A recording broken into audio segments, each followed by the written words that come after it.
no dia 2 de fevereiro na Supercopa do Brasil e vai ser o rival do Flamengo durante a temporada 2025. Um time que foi campeão brasileiro, campeão da Libertadores, obviamente ele entra no próximo ano como o time a ser batido, digamos assim, embora esteja passando por uma metamorfose, se é que a gente pode chamar de metamorfose, porque muitas mudanças estão acontecendo. Inclusive, o técnico Arthur Jorge vai sair, já emendando essa informação. Acabei de conversar com uma pessoa ligada a ele aqui, que ele está finalizando os últimos detalhes com o Al Rayyan do Catar, e aí, em seguida, esse clube do Catar vai pagar a multa rescisória ao Botafogo e anunciar a contratação de Arthur Jorge por um contrato válido por 2 anos e meio, obviamente, e com um salário daquele jeito que você já sabe como é que funciona lá no mundo árabe.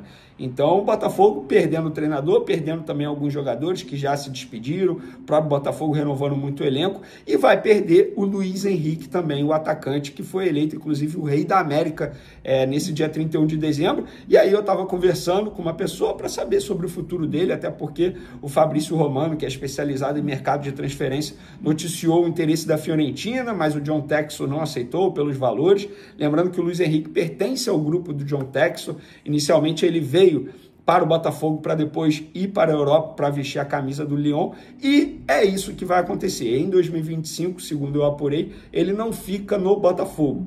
Ele nos próximos dias viaja para poder se apresentar ao Lyon e aí depois vão definir o futuro dele. Mas o que me garantiram é que no Botafogo em 2025 Luiz Henrique não estará.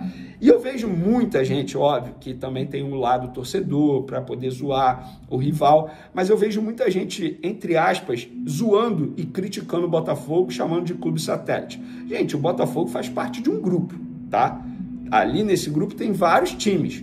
E, obviamente, por exemplo, o Thiago Almada, quando ele veio para o Botafogo, já sabia que ele iria para o Lyon depois. O Luiz Henrique também, inclusive, tinha a possibilidade do Luiz Henrique ir já no meio do ano, mas ele não quis ir, quis ficar, beleza, e agora ele vai viajar para poder se apresentar ao Lyon. Eu não vejo nenhum problema isso, a partir do momento que você se torna SAF e esse clube faz parte de um grupo, isso vai acontecer, não tem jeito, isso vai acontecer. Eu não vejo nenhum demérito do Botafogo, muito pelo contrário, o jogador veio, conquistou títulos importantes, foi importante, inclusive começou a ser convocado para a seleção brasileira e agora vai voltar para a Europa, para onde ele queria estar. E não tem nenhum problema nisso, pelo menos é a minha visão, mas óbvio, o torcedor ele não vai perder a oportunidade de, entre aspas, repito, zoar o rival. Mas isso, fica essa informação aí envolvendo o Botafogo, que é rival do Flamengo na Supercopa do Brasil, no dia 2 de fevereiro, jogo que vai ser disputado em Belém, tá bom?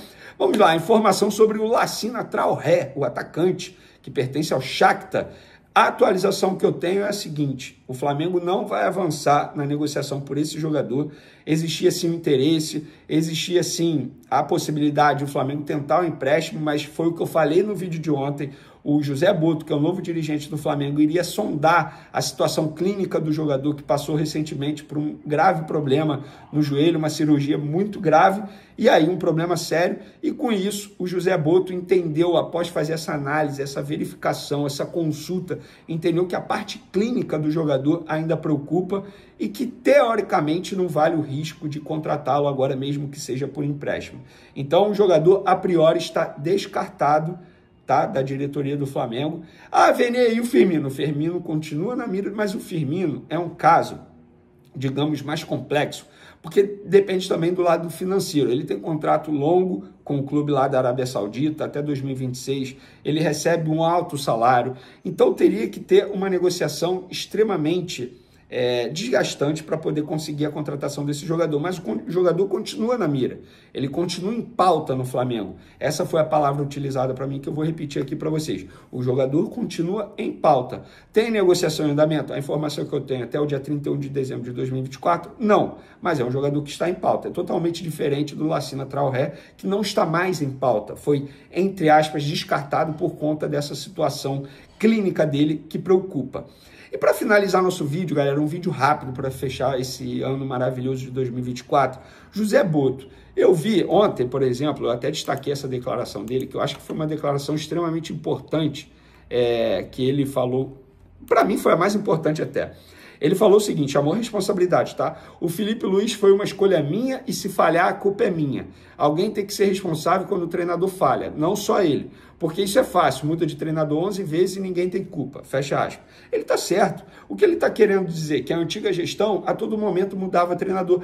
Mas, Vene, isso deu certo, porque olha a quantidade de títulos que o Flamengo conseguiu. Beleza, você quer deitar nessa teoria de que deu certo, essa mudança constante de treinador, beleza, mas o Flamengo poderia ter conquistado muito mais títulos que o conquistou nos últimos 6 anos se não tivesse tanta troca de treinadores assim. E se teve tanta troca de treinador assim é porque os dirigentes estavam errando, né?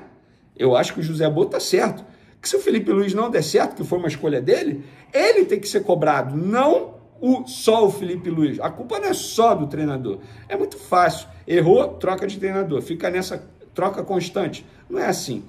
E o José Boto, quando ele diz que vai fechar, que vai restringir, inclusive vai mudar a filosofia, que é só quem faz parte do futebol, gente, ele está certo. Acabou o trem da alegria nas viagens.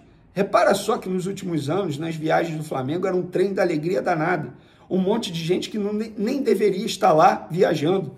E no mesmo avião. Beleza, se fosse até em avião separado ou em hotel separado, ok. Mas é óbvio, gente, a gente sabe que quem está ali e não faz parte do futebol, para que está ali? Qual a necessidade de estar ali? E o José Boto ele já está sendo criticado. Não, isso não faz o menor sentido. O José Boto tem dias de Flamengo e já vão começar, entre aspas, a fritar o novo profissional do Flamengo. Eu já vi que incomodou muita gente o fato do Flamengo ter dado holofote para ele, Flá TV fazendo transmissão na chegada dele, entrevista coletiva. Qual é o problema disso, gente? Estamos falando de um baita profissional. E o Flamengo está sendo pioneiro, está trazendo um dirigente estrangeiro num país que é uma panela danada com treinadores estrangeiros, embora agora menos ainda, mas agora vai ser também com dirigente? Não faz o menor sentido. Então, acho que o José Boto ele precisa ter o apoio de todos, o respaldo de todos. E, pelo menos, ao que parece, ele terá o respaldo da nova gestão do Flamengo.